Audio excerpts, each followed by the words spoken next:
Nileteeni Talimba, nileteeni Talimba.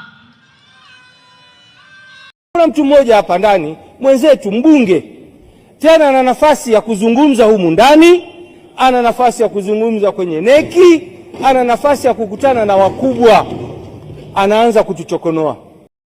Talimba nilimjua zaidi na nataka niwape hii siri.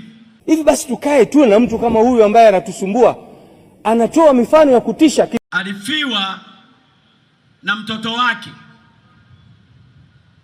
katika kipindi cha wiki moja, akafa mtoto wake mwingine. Mmoja alikuwa engineer, mwingine pilot. Kaa kwa nani Talimba, kaa tu, don't worry. Katokea Abdul, mtoto wa mama Samia, wa mwenyekiti wangu.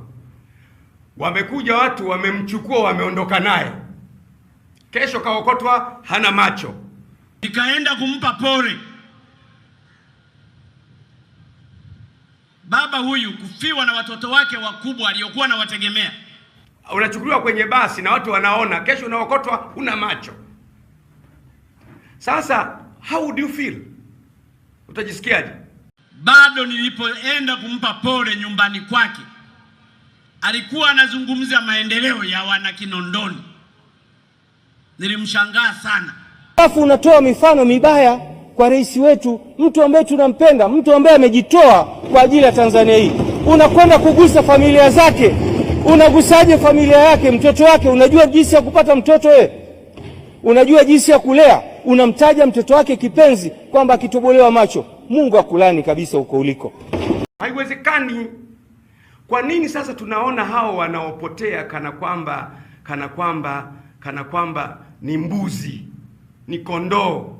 Ndani ya wiki moja watoto wake wakubwa wamekufa, lakini bado baba huyu Talimba, Abbas Talimba, alikuwa anazungumzia maendeleo ya wana Kinondoni. Sasa how do you feel? Utajisikiaje? Na nilimweleza, nafikiri atakumbuka, kwamba Abbas Talimba, nitafurahi sana siku moja Mungu akikuongoza ukashinda ubunge katika jimbo la Kinondoni. Mungu ni mwema. Zilipokuwa yakisomwa matokeo ya walioongoza kwenye kura za maoni za CCM, nikamkuta Abbas Talimba ndiye anaongoza.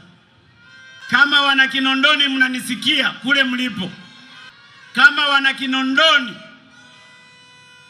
mnataka kufanya mabadiliko ya kweli kwa maendeleo ya Kinondoni, nileteeni Abbas Talimba.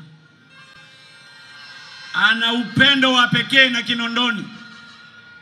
Asingeweza kuwa anazungumzia maendeleo ya wana Kinondoni wakati amemaliza kuzika watoto wake wawili ndani ya wiki moja. Ni mtu wa pekee, ni mtu wa pekee.